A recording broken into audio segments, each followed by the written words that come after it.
বিশ্ব কূটনীতিতে আবারও আলোচনায় ডোনাল্ড ট্রাম্পের শুল্ক নীতি।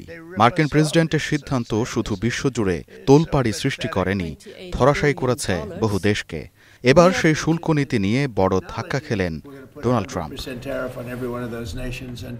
শুক্রবার এক গুরুত্বপূর্ণ রায়ে ট্রাম্প প্রশাসনের আরোপ করা বেশিরভাগ শুল্ককে বেআইনি ও অবৈধ ঘোষণা করেছে দেশটির আপিল আদালত।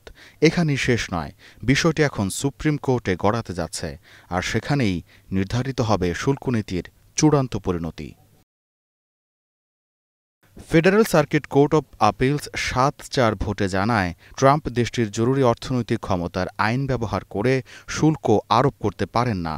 আদালতের মতে শুল্ক বসানো কংগ্রেসের মূল সাংবিধানিক ক্ষমতার অংশ। প্রেসিডেন্টের একক সিদ্ধান্তে তা কার্যকর করা যায় না। রায়ে বলা হয়, আইনটিতে শুল্ক বা এর কোনো সমার্থক শব্দ উল্লেখ নেই। ফলে ১৯৭৭ সালের এই আইনকে শুল্ক আরোপের বৈধ ভিত্তি হিসেবে ধরা যাবে না। আদালতের ভাষায়, যখনই কংগ্রেস প্রেসিডেন্টকে শুল্ক আরোপের ক্ষমতা দিয়েছে, তা স্পষ্টভাবে উল্লেখ করেই দিয়েছে। এই রায় কার্যকর হবে ১৪ অক্টোবর থেকে। তবে ট্রাম্প প্রশাসন চাইলে সুপ্রিম কোর্টে আপিল করতে পারবে। আপিল হলে তৈরি হবে দুটি সম্ভাবনা। সুপ্রিম কোর্ট রায় বহাল রাখলে ট্রাম্পের আরোপিত শুল্কগুলো স্থায়ীভাবে বাতিল হয়ে প্রেসিডেন্টের অর্থনৈতিক ক্ষমতা সীমিত হয়ে ফিরে যাবে কংগ্রেসের হাতে।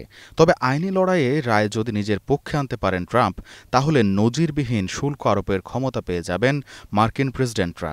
ভবিষ্যতে এই আইন ব্যবহার করে কংগ্রেসকে পাশ কাটিয়ে আন্তর্জাতিক বাণিজ্যে শুল্ক বসাতে পারবে প্রশাসন।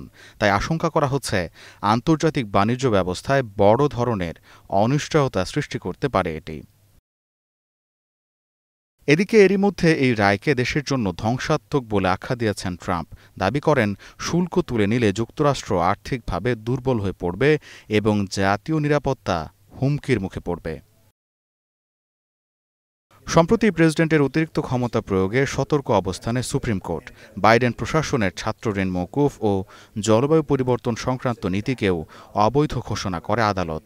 তাই বিশ্লেষকদের মতে ট্রাম্পের পক্ষে রায়ে যাওয়া অনিশ্চিত হলেও রিপাবলিকান বিচারকদের সংখ্যাগরিষ্ঠতার কারণে অপেক্ষা করতে হবে ফলাফল পর্যন্ত। গোলাম কিবরিয়া, স্টার নিউজ।